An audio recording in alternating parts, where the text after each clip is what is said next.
আব্দুল্লাহ উচ্চ মাধ্যমিক বিদ্যালয়ৰ প্ৰাথমিক শাখাত মোৰ লগত কৰ্মৰত কল্পনা উচ্চ বাইদেউ নেহা বাইদেউ আৰু অতিকে মৰমৰ ছাত্ৰ ছাত্ৰীসকল আজি 14 অক্টোবৰ দিনটো আমাৰ কাৰণে আন এটা বিশেষ গুৰুত্বপূৰ্ণ দিন কাৰণ অসমীয়া সাহিত্য অসমীয়া সংস্কৃতি অসমীয়া জাতিৰ এগৰাকী পুৰুধা ব্যক্তি সাহিত্য ৰথী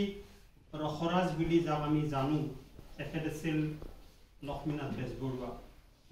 ৰসৰাজ লক্ষ্মীনাথ বেজবৰুৱাৰ যেটো জন্মদিন সেই জন্ম জয়ন্তীটো আমি প্ৰত্যেক বছৰৰ 14 অক্টোবৰ তাৰিখে পালন কৰি আহিছো আজি আমি ৰসৰাজ লক্ষ্মীনাথ বেজবৰুৱাৰ জন্ম জয়ন্তীৰ লগত সংগতি ৰাখি আমাৰ ছাত্ৰ ছাত্ৰীসকলে বিভিন্ন ধৰণৰ তেওঁলোকৰ মনৰ যি ইচ্ছা বা ৰসৰাজ লক্ষ্মীনাথ বেজবৰুৱাৰ লগত জড়িত যিকোনো বিষয় তেখেতৰ ওপৰত লিখা ভাষণে হওক তেখেতে লিখা সাধু কথাই হওক তেওঁলোকে প্ৰদৰ্শন কৰিব তেওঁলোকে মনৰ ভাৱবিলাক ব্যক্ত কৰিব আৰু তেখেতে সৃষ্টি কৰি থৈ গৈছে সেই সৃষ্টিৰ ওপৰত নিৰ্ভৰ কৰি তেওঁলোকে নিজৰ প্ৰতিভাবিলাক প্ৰদৰ্শন কৰিব কিন্তু তাৰ আগত মই খুব চমুকৈ দুই তিনিটা কথা ৰসৰাজ লক্ষ্মীনাথ বেজবৰুৱাদেৱৰ যদি নকওঁ এইটো উলাই কৰা হ'ব যেন মই অনুভৱ কৰোঁ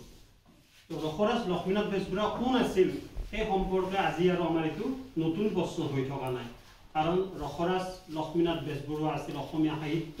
অসমীয়া জাতি অসমীয়া সংস্কৃতিৰ এনেগৰাকী ব্যক্তি যিগৰাকী ব্যক্তিৰ অবিহনে আজি অসমীয়া জাতিটো হয়তো থিয় হ'ব নোৱাৰিলেহেঁতেন তেখেত কোন আছিল সেই সম্পৰ্কে আমি আৰু বৰ বিশেষ জানিব এইকাৰণে নালাগে কাৰণ আজি আমাৰ যি সাহিত্যৰ যিটো পৃষ্ঠাই নিলিটাও কিয় প্ৰথম কথাটোৱে আমাৰ আহিব ৰসৰাজ লক্ষ্মীনাথ বেজবৰুৱাৰ নাম আজি আমি যি সাহিত্য সভাৰ তলত আমি আছো যি সাহিত্য সভা আমি আজি ঠায়ে ঠায়ে সাহিত্য সভা হৈ থাকে বা আমাৰ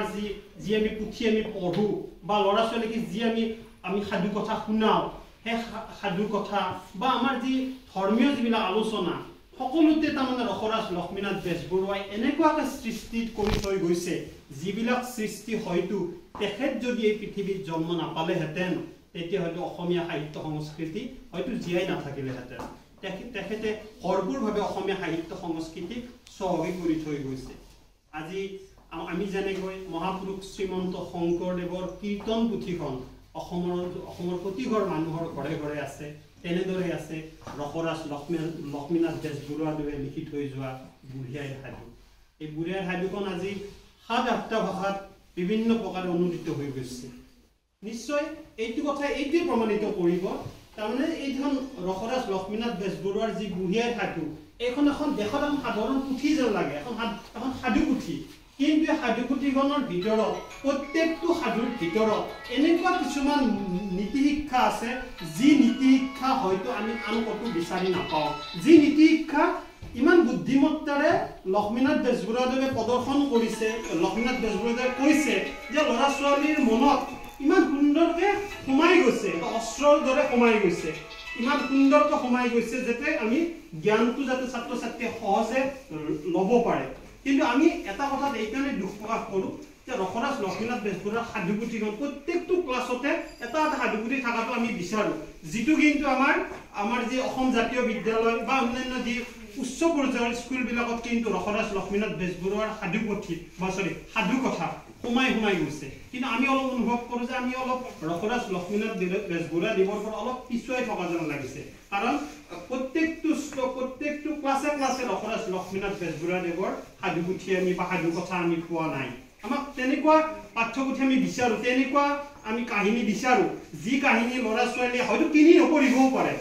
কিনিবলৈ টানো পাব পাৰে আমি এইটো কিনি দিবতো নোৱাৰোঁ কিন্তু যদি আমাৰ পাঠ্যপুথিত সন্নিৱিষ্ট কৰি দিয়া যায় অসমীয়া যিখন আমাৰ পাঠ্যপুথি সেই পাঠ্যপুথিত যদি তেখেতৰ এটা সাধু পুথি থাকে তেখেতৰ এটা সাধু কথা থাকে বা তেখেতে লিখা সৃষ্টি যিকোনো সৃষ্টি যদি থাকে ল'ৰা ছোৱালীয়ে তাৰ পৰা সেই জ্ঞান লৈ নিশ্চয় আগবাঢ়ি যোৱাৰ এটা বাট এটা মুকলি হ'ব বুলি আমি অনুভৱ কৰোঁ এতিয়া অসমীয়া জাতিৰ পুৰুধা ব্যক্তি অসমীয়া সাহিত্যক ৰসেৰে পৰিপুষ্ট কৰা ব্যক্তিজনেই আছিল লক্ষ্মীনাথ বেজবৰুৱা তেখেতক দুটা উপাধি দিয়া হৈছিল কাৰণ এটা দিছিল তেখেতক ৰসৰাজ কাৰণ ৰসৰাজ এই কাৰণে দিছিল কাৰণ কিপাবৰ বৰবৰুৱা ছদ্মনাম লৈ তেখেতে যি সাহিত্য সৃষ্টি কৰি থৈ গৈছে যিবিলাক পঢ়িলে আমাৰ হাঁহিতে পেটৰ নাড়ী ডাল ডাল হ'ব এনেকুৱা ধৰণৰ ৰস দিছিল তেওঁ কিন্তু ৰসটো এনেকুৱাকে ধৰণে দিছিল যে পঢ়িও আমেজো পাব লাগিব আৰু আমি তাৰ পৰা কিন্তু জ্ঞানটো পাব লাগিব দুটা কথা ৰসৰাজ লক্ষ্মীনাথ বৰদলৈয়ে মন কৰিছিল যে এটা কথা কৈছিল যে ইয়াৰ পৰা ছাত্ৰ ছাত্ৰীয়ে বা আমাৰ যিয়ে পঢ়ে ৰিডাৰশ্বিপ যিখিনি পঢ়ুৱাই যিখিনি এই পঢ়ুৱাইখিনিয়ে তাৰ পৰা ৰসো পাব লাগিব আৰু জ্ঞানো পাব লাগিব এই কথাবিলাক ৰসৰাজ লক্ষ্মীনাথ বেজবৰুৱাদেৱৰ প্ৰত্যেকটো কাহিনীত প্ৰত্যেকটো সাধুপুথিত প্ৰত্যেকটো ধৰ্মমূলক আলোচনাত আমি পাওঁ এতিয়া তেখেতক দুটা উপাধি দিয়া হৈছিল এটা হৈছে সাহিত্য ৰথী আৰু এটা হৈছে ৰসৰাজ ৰসৰ ৰজা আছিল তেওঁ অসমীয়া সাহিত্যত ৰসৰ ৰজা কাৰণে তেওঁৰ নাম ৰসৰাজ উপাধি দিয়া হৈছিল আৰু এটা দিয়া হৈছিল সাহিত্য ৰথী যে অসমীয়া সাহিত্যৰ যিখন ৰথৰ যিডাল বাঘজৰী সেই বাঘজৰীডাল টানি লৈছিল ৰসৰাজ লক্ষ্মীনাথ বেজবৰুৱাদেৱে সেইকাৰণে তেখেতক সাহিত্য ৰথীও নাম দিয়া হৈছিল কিন্তু আমি জনা যি তথ্য সেই তথ্য মতে আমি যিখিনি তথ্য পাইছোঁ আৰু তাৰ ভিতৰত আমি কওঁ যে ৰসৰাজ লক্ষ্মীনাথ বেজবৰুৱাদেৱে কিন্তু আমাৰ সাহিত্য ৰথীহে শব্দটোহে পচন্দ কৰিছিল তেওঁ যিটো অভিধা দিয়া হৈছে সেইটোহে তেখেতে পচন্দ কৰিছিল যি নহওক তেখেত আজি আমাৰ মাজত নাই কিন্তু তেখেত নাথাকিলেও অসমীয়া সাহিত্য অসমীয়া সমাজ অসমীয়া সংস্কৃতি ধ্বংস হৈ যোৱা নাই তেখেতে যি দুৰ্গ তেখেতে যি মূৰ্তি নিৰ্মাণ কৰি থৈ গ'ল অসমীয়া সাহিত্যৰ যিটো বাট মুকলাই থৈ গ'ল সেই বাটেৰে কিন্তু আজি আমাৰ অসমীয়া সাহিত্য চলি আছে অসমীয়া সংস্কৃতি চলি আছে অসমীয়া জাতি চলি আছে তেখেত যদি নাথাকিলহেঁতেন হয়তো অসমীয়া জাতিৰ সৃষ্টি হয়তো নহ'লহেঁতেন তো তেখেতে যি মূল কাম যিটো তেখেত আচলতে সাধাৰণতে তেওঁ চাকৰিয়াল আছিল তাৰপিছত পিছত কিন্তু চাকৰিটো বাদ দি ব্যৱসায়ত লাগিল কথাটো মন কৰিবলগীয়া চাকৰি কৰি এইটো কাম কৰিব পাৰি কিন্তু লক্ষ্মীনাথ বেজবৰুৱা এনেকুৱা এটা টেলেণ্টেড এটা প্ৰতিভাধৰ মানুহ আছিল ইপিনে চাকৰি বাদ দি তেওঁ ব্যৱসায়ত নামিলে ব্যৱসায়ো কি কাঠৰ